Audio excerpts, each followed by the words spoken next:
स्वागत है आप सभी का हमारे यूट्यूब चैनल संत क्लासेस में। इस वीडियो में हम लोग देखेंगे क्लास 10 का कुछ ऑब्जेक्टिव टाइप क्वेश्चंस और 25 क्वेश्चंस मैंने इससे पूर्व ही करा चुके हैं। तो उस वीडियो को अगर आप नहीं देखे हैं तो प्लेलिस्ट में जाकर देख सकते हैं। चलिए शुरुआत करते हैं। पहला क्वेश्चन है,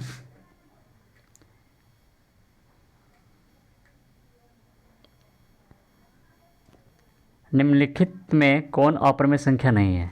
निम्नलिखित में कौन अपरिमेय संख्या नहीं है। ध्यान दीजिएगा, यहाँ पूछ रहा है कि अपरिमेय संख्या नहीं है, यानी 4 ऑप्शन में से जो 3 ऑप्शन होंगे वो परिमेय संख्या होगा और एक वैसे ऑप्शन है जो परिमेय होगा। ठीक है, तो देखते हैं ऑप्शन से जाँच करेंगे इसको। तो √7 जो होगा वो अपरिमेय है क्योंकि ये रूट से नहीं निकल सकता है। √3/7 भी अपरिमेय है, रूट से नहीं निकल सकता है। √2/3 भी क्या है, अपरिमेय है क्योंकि ये रूट से नहीं निकल सकता है। ठीक है, अब इस ऑप्शन को जांचेंगे √75/√48 को। चलिए जांचते हैं।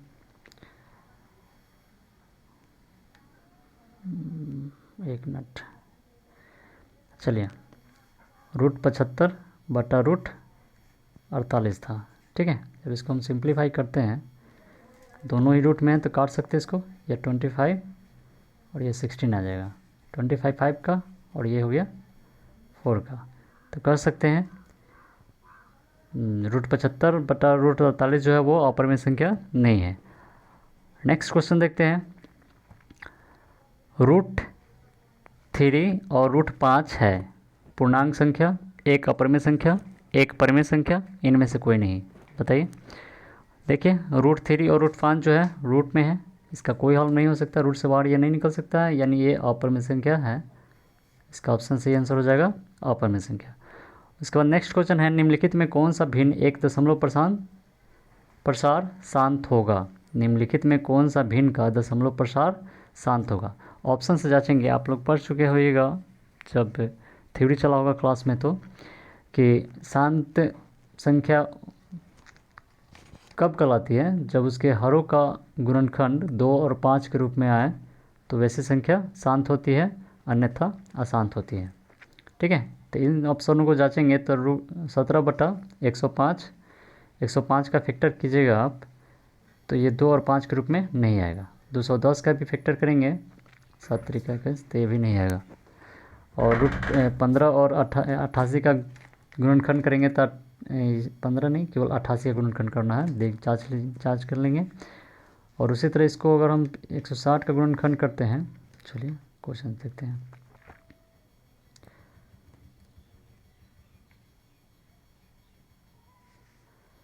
एक 160 का गुणनखंड करते हैं, 2 से 80, 2 से 40, 2 से 20, 2 से 10, 2 से 5। देख रहे हैं 2 और 5 के रूप में ही केवल आ रहा है, यानी कह सकते हैं कि ये संख्या क्या है, शांत होगी। अगला क्वेश्चन है कि 2.12 1 2 फिर 2 1 1 1 2 1 1 1 2 डैश डैश डैश है परिमेय संख्या, पूर्णांक संख्या, अपरिमेय संख्या, इनमें से कोई नहीं। तो ज़रा इस क्वेश्चन को ध्यान दीजिएगा, काफ़ी बार स्टूडेंट जो है इस क्वेश्चन में फंस जाते हैं। लेकिन ये जो संख्याओं का पैटर्न जो दिया हुआ है वो बढ़ते हुए क्रम में है, यानी इसको जब हम दशमलव हटाएंगे भी ना तो ये हटेगा नहीं। ठीक है, यानी दशमलव इसका नहीं तो हटा सकते हैं, यानी परिमेय संख्या के रूप में नहीं लिख सकते हैं, यानी हो जाएगा ये अपरिमेय संख्या। उसके बाद है नेक्स्ट क्वेश्चन है, √3/√12 है परिमेय संख्या, अपरिमेय संख्या, अभाज्य संख्या, इनमें से कोई नहीं। बताइए। ये √3 से कट जाएगा 4 मरतबे, और 4 किसका वर्गमूल होता है, तो 2 का, यानी कि ये 1/2 इसका सॉल्यूशन आएगा। तो 1/2 क्या है बताइए, परिमेय संख्या होगी। कौन सी संख्या होगी, परिमेय संख्या। तो इसका सही आंसर हो जाएगा परिमेय संख्या। उसके बाद अगला क्वेश्चन है कि 3 - है, कैसी संख्या है बताइए? अपरिमेय संख्या है। उसके बाद है 11.2354 पर एक रिंग है, तो ऐसी संख्या को P/Q के रूप में हम लिख सकते हैं, यानी ये परिमेय संख्या हो गई। ठीक है, ऑप्शन नंबर सी परिमेय संख्या। उसके बाद है 5.233 डैश डैश डैश है, एक पूर्णांक संख्या है, एक परिमेय संख्या है, एक अपरिमेय संख्या है, इनमें से कोई नहीं है। ठीक है, तो इसको हम लिख सकते हैं 5.233 पर रेकरिंग। तो जो भी रेकरिंग वाला क्वेश्चंस होते हैं वे परिमेय संख्या ही हो जाते हैं, क्योंकि इसे P/Q के रूप में हम लिख सकते हैं, यानी हो जाएगा परिमेय संख्या। उसके बाद अगला क्वेश्चन है कि 1/√7 है, परिमेय संख्या, अपरिमेय संख्या, सम संख्या, इनमें से कोई नहीं। तो देखिए 1/√7 है, इसका कोई सॉल्यूशन नहीं हो सकता है, यानी ये हो जाएगा अपरिमेय संख्या। ठीक है, अगला क्वेश्चन है भाज्य ए और भाजक बी के लिए a बराबर BQ प्लस R में R के लिए कौन सा सत्य है, यानी कि शेष फल के लिए कौन सा सत्य है। तो जब हम शेष किसी संख्या में भाग देते हैं तो शेष जो होता है या तो 0 के बराबर होगा और 0 से बड़ा भी हो सकता है, लेकिन जिस अंक से भाग देते हैं भाजक उससे छोटा रहता है। तो इसका ऑप्शन कौन सा होगा सही? ऑप्शन नंबर सी, R जो है 0 के बराबर या उससे बड़ा होगा, लेकिन B से छोटा होगा। अगला क्वेश्चन है 5√2 है, परिमेय संख्या, अपरिमेय संख्या, काल्पनिक संख्या, इनमें से कोई नहीं, तो ये हो जाएगी अपरिमेय संख्या। अगला क्वेश्चन है 38 नंबर, निम्न संख्याओं में कौन सी संख्या विजातीय है। विजातीय कहने का मतलब ये हुआ कि इनमें से 3 ऐसे संख्या होगी जो परिमेय है और एक हो जाएगा अपरिमेय। बताइए कौन सा होगा? √2/3 परिमेय संख्या के रूप में है, और ये भी क्या है, परिमेय संख्या के रूप में है दोनों। और √25/√49 इसको हम परिमेय संख्या के रूप में लिख सकते हैं 5/7 के रूप में। लेकिन ये जो है सी नंबर ऑप्शन वो हो जाएगा अपरिमेय संख्या। विजातीय यानी इन तीनों से ये डिफरेंट है, तो इसका आंसर हो जाएगा, क्या आंसर होगा? तो ऑप्शन नंबर सी। अगला है निम्न में कौन सा परिमेय संख्या है। ध्यान से देखिएगा, यहाँ पे पूछ रहा है परिमेय संख्या है, तो पाई अपरिमेय संख्या होता है, रूट भी अपरिमेय संख्या होता है। √16/25 को हम P/Q के रूप में लिख सकते हैं। 16 को निकालेंगे रूट से तो 4, और 25 को निकालेंगे तो 5, यानी कि सही आंसर क्या हो जाएगा परिमेय संख्या का? √16/25। उसके बाद है नेक्स्ट क्वेश्चन, निम्न में कौन अलग है। निम्न में कौन अलग है? देखिए एग्ज़ाम में क्वेश्चंस घुमा फिरा के पूछता है, इस बात को ध्यान रखिएगा। उसके बाद है निम्न में कौन अलग है, तो 3/√5, √16/4, 2/5, √2/5 और 25/4। तो इन सभी में देखिएगा तो ऑप्शन से देखिएगा तो ये हो गया परिमेय, ये भी हो जाएगा परिमेय, ये भी हो जाएगा परिमेय, लेकिन ये क्या है अपरिमेय संख्या, यानी इन तीनों से ये डिफरेंट है, सी नंबर ऑप्शन। तो इसका सही आंसर क्या हो जाएगा? √2/5। उसके बाद वाला क्वेश्चन है कि 0.322 पर एक रिंग। याद रखिएगा क्वेश्चंस, 0.322 पर एक रिंग को P/Q के रूप में लिखा जा सकता है, जहां Q पूर्णांक है और Q जो है 0 के बराबर नहीं होना चाहिए। चलिए इस क्वेश्चन को सॉल्व करते हैं। 0.322 पर एक रिंग था, यही क्वेश्चन है। रैंकिंग वाले मैथ बनाने के लिए सीधी सी बात है, 0 हटाकर सभी संख्या को लिख देते हैं। उसके बाद जिस अंक पर एक रिंग है उसको छोड़कर बाकी संख्या को घटा देते हैं इनमें से। उसके बाद 2 10 माइनस में लेकर रहेंगे। दशमलव के बाद कितने अंक है?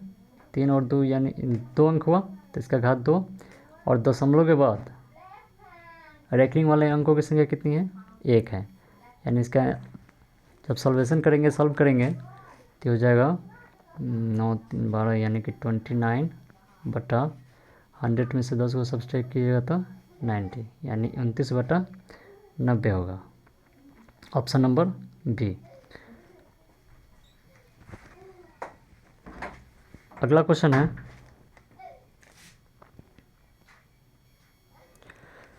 दो तथा 2.5 के बीच की अपरिमेय संख्या है।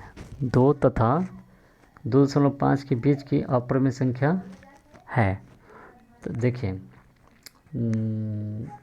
2 4 का √4 का वर्गमूल 2 होता है, और उसी हिसाब से देखा जाए तो इसका सही आंसर √5 होगा। ठीक है।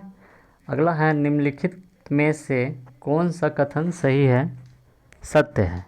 2 परमेय संख्याओं का गुणनफल हमेशा परमेय होता है। पहले ऑप्शन देख लेते हैं, सभी ऑप्शन, उसके बाद समझा देंगे। 2 अपरमेय संख्याओं का गुणनफल हमेशा अपरिमेय होता है। एक अपरिमेय संख्या वो एक परमेय संख्या एवं अपरिमेय संख्याओं का गुणनफल हमेशा परिमेय होता है। उसके बाद कह रहा है कि 2 अपरिमेय संख्याओं का जोड़ कभी अपरिमेय नहीं हो सकता। एक पूर्णांक तथा एक अपरिमेय संख्या का जोड़ कभी पूर्णांक नहीं हो सकता। तो इनमें देखा जाए तो इसमें देखा जाए तो ऑप्शन नंबर बी सही कथन है, क्योंकि एक अपरिमेय वो एक परमेय व एक अपरिमेय संख्या का गुणनफल हमेशा अपरिमेय संख्या ही होती है। बाकी सभी ऑप्शन क्या है आपका, रॉन्ग है। अगला क्वेश्चन देखते हैं, यदि n एक प्राकृतिक संख्या है तब n है। n क्या हो सकती है, n एक प्राकृतिक संख्या है तो √n है। हमेशा प्राकृतिक संख्या, हमेशा अपरिमेय संख्या, हमेशा परिमेय संख्या, कभी प्राकृतिक संख्या तो कभी अपरिमेय संख्या। एकदम बात सही है। इसका क्या होगा आंसर, कभी प्राकृतिक संख्या तो कभी अपरिमेय होगा। ठीक है। उसके बाद है, यदि प्रथम 1 3 9 8 6 अभाज्य संख्याओं का योग n है तो n हमेशा भाज्य होगा डैश डैश डैश से। ठीक है। प्रश्न है कि यदि प्रथम 13 9 8 6 अभाज्य संख्याओं का योग n है तो n हमेशा भाज्य होगा डैश डैश से। तो इनमें से किसी भी संख्या से वो भाज्य नहीं होगा। अगला क्वेश्चन है कि x का पावर n प्लस 1 का एक गुणक x प्लस 1 है तो n निश्चित रूप से विषम पूर्णांक ही होगी। क्या होगी, विषम पूर्णांक। चलिए अगला क्वेश्चन देखते हैं। संख्या रेखा पर प्रत्येक बिंदु प्रदर्शित करता है। क्या प्रदर्शित करेगा, तो जो संख्या रेखा होती है उस पर परमेय संख्या को भी प्रदर्शित कर सकते हैं और अपरिमेय संख्या को, और परमेय और अपरिमेय संख्याओं के समुच्चय को वास्तविक संख्या कहते हैं। तो इसका सही आंसर हो जाएगा एक वास्तविक संख्या। ठीक है, इसका सही आंसर होगा एक वास्तविक संख्या। अगला है, निम्नलिखित में से कौन सा भिन्न का दशमलव प्रसार शांत होगा। तो अभी बताया है शांत के लिए कि जिन संख्याओं के हरों का गुणनखंड, ठीक है, 2 और 5 के रूप में होता है वही संख्या शांत कहलाती है। तो ये तो शांत होगी नहीं। इसका भी गुणनखंड कीजिएगा 700 का तो ये भी शांत नहीं आएगा। और इसको जब हम थोड़ा सिंप्लीफाई करते हैं 7 से काटेंगे 13 यानी ये भी नहीं होगा। ठीक है, 300 का अगर हम फैक्टर गुणनखंड करते हैं तो ये भी 2 और 5 के रूप में नहीं आएगी। तो इसका सही आंसर क्या हो जाएगा, इनमें से कोई नहीं। ठीक है। उसके बाद है अगला क्वेश्चन कि सबसे छोटी पूर्ण वर्ग संख्या जो 16 20 तथा 24 से भाज्य हो वह क्या कहलाती है। चलिए इस क्वेश्चन को बनाते हैं। 16 20 24 इसका हम फैक्टर करेंगे, लॉसर निकालेंगे। 2 से 8 10 12, फिर 2 से 4 5 और ये हो गया 6, फिर 2 से लगेगा 2 5 3, तो इसमें देखिए इन संख्याओं का जोड़ा मिल रहा है, इन संख्याओं का जोड़ा मिल रहा है, 5 और 3 का जोड़ा नहीं मिल रहा है। तो 2 का स्क्वायर गुने 2 का स्क्वायर गुने 5 का भी 5 का स्क्वायर नहीं मिल रहा है, तो इसको एक संख्या 5 से मल्टीप्लाई कर देंगे अपना से, और 3 में भी कर देंगे 3 से। अब इन संख्याओं को जब हम गुना करेंगे, 3 3 9, 9 5 45, और जब हम गुना करेंगे तो 3600 के करीब आ जाएगा। तो इसका सही आंसर क्या होगा? 3600। अगला क्वेश्चन है, दो संख्याओं का लघुत्तम समापवर्तक। देखिए एग्जाम में क्वेश्चन को ध्यान से पढ़िएगा कि दो संख्याओं का लघुत्तम समापवर्तक इसके महत्तम समापवर्तक का 14 गुना है। ठीक है, याद रखिएगा कितना गुना है? 14 गुना है। लघुत्तम समापवर्तक तथा महत्तम समापवर्तक का जोड़ कितना है? 600 है। यदि एक संख्या 280 है तो दूसरी संख्या ज्ञात करना है। एक संख्या 280 है तो दूसरी संख्या ज्ञात करना है, और इसका लघुत्तम समापवर्तक जो है महत्तम समापवर्तक से 14 गुना है, और उसका दोनों का जोड़ जो है 600 है। तो इसको हम x मान कर ही बना सकते हैं आराम से। चलिए, लॉसक मौसक HCF को अगर हम x मानते हैं तो LCM जो होगा वो 14x हो जाएगा। अब x प्लस 14x जो है वो कह रहा है कितना है? दोनों का योगफल जो है कितना था? दोनों का योगफल 600 है। तो इसको हम 600 के बराबर करेंगे। 14 1 15x बराबर 6 से इसको काटेंगे, 15 चौका 60, यानी x का वैल्यू आया 40। तो HCF आपका हो गया 40 और LCM हो गया 14 चौका 56, 560। याद रखिएगा, HCF 40 और LCM 560।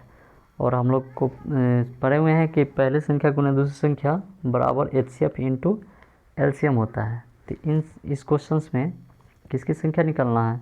दूसरी संख्या निकालना है। तो पहली संख्या से इसमें भाग लग जाएगा, यानी कि 280 से भाग लग जाएगा। ठीक है, जब 280 से भाग लगेगा तो ये 2 टाइम्स कट जाएगा, यानी 40 गुना इसका क्या होगा आंसर? 80। इसका आंसर क्या होगा? 80। अब अगला क्वेश्चन है कि 23.43 पर एक रिंग है, इसको P/Q के रूप में व्यक्त करना है। चलिए पेज लेते हैं। क्वेश्चंस क्या था? 23.43 सबको एक साथ लिख देंगे। 23 4 3, और इसमें से इस पर एक रिंग था, 23 को घटा देंगे, बटा में 2 10 लेकर माइनस में बैठेंगे, और दशमलव के बाद कितने अंक है? 2, तो इसका घात 2। और दशमलव के बाद बिना रेकरिंग वालों की संख्या कितनी है? तो एक भी नहीं है, तो उसकी संख्या हो जाएगी 0। ठीक है, जब इसको घटाइएगा तो यह आ जाएगा 2320, बटा में 100 में से 10 के पावर 0 का वैल्यू 1 होता है, यानी 100 में से 1 को घटाएंगे तो ये हो जाएगा 99। ऑप्शन है या नहीं? 2320 बटा 99 है ऑप्शन नंबर 1 ही है, इसका आंसर हो जाएगा। और ये क्वेश्चन तो पहले ही देख चुके हैं हम लोग कि x के पावर n+1 का एक गुणक x+1 है तो सिर्फ तभी n एक विषम पूर्णांक होती है तब। ठीक है, और अगला क्वेश्चन है कि 6x के पावर 4 y तथा 12xy का महत्तम समापवर्तक ज्ञात करें। तो दोनों का अगर मौसा 6 और 12 का देखा जाए तो मौसा कितना आएगा? 6 आता है। और x और y में कॉमन देखेंगे तो x y में कॉमन कौन है? x y ही केवल कॉमन है, तो इसका आंसर हो जाएगा 6xy।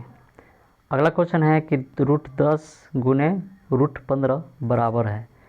चलिए इसको गुना करके देखते हैं। √10 गुने √15, गुना करेंगे तो रूट में आएगा 150। इसका जब हम फैक्टर करेंगे 2 × 2 से 75, 3 से 25, फिर 5 और फिर 5। जो रूट में रहेगी संख्या उसको निकाल देंगे, ठीक है। तो हो जाएगा 5 रूट 3 दूनी 6, यानी इसका सही आंसर क्या हो जाएगा 5 रूट 6। उसके बाद है कि 3 plus root 3 into 3 minus root 3 एक परिमेय संख्या है, हाँ नहीं, कहा नहीं जा सकता है, ए और बी दोनों। तो चलिए इसको सॉल्व ही कर लेते हैं, देख लेते हैं, डॉट क्लियर कर लेते हैं। 3 प्लस रूट 3 और हो जाएगा 3 माइनस रूट 3। इसको जब हम सॉल्व करेंगे तो ए प्लस बी का होल स्क्वायर पर इसको तोड़ेंगे तो ए स्क्वायर, सॉरी कहाँ चला गया, 3 का स्क्वायर माइनस रूट 5 का स्क्वायर, सॉरी रूट तो 3 ही है, 3 का स्क्वायर, तो 3 3 9 और रूट 3 में रूट 3 से गुना करेंगे तो 3 ही आएगा, यानी ये आ गया 6। 6 परिमेय है या अपरिमेय है, तो परिमेय संख्या होती है, यानी इसका आंसर हो जाएगा हाँ यह परिमेय संख्या है। अगला क्वेश्चन है 1.34 को परिमेय संख्या के रूप में लिख सकते हैं। ये दशमलव हटाना है इसमें, तो 1.34 जब इसका हम दशमलव हटाएंगे, दशमलव के बाद 2 अंक है तो 2 जीरो, यानी 134/100। इसको सिंप्लीफाई करेंगे तो 6 दूना 12, उधर बचा 1, हाँ 14, 7 दूनी 14, इसको काटेंगे तो 50, यानी 67/50 इसका सही आंसर होगा, ठीक है, 67/50। तो आज के लिए बस इतना ही, मिलते हैं अगले वीडियो में, तब तक के लिए जय हिंद।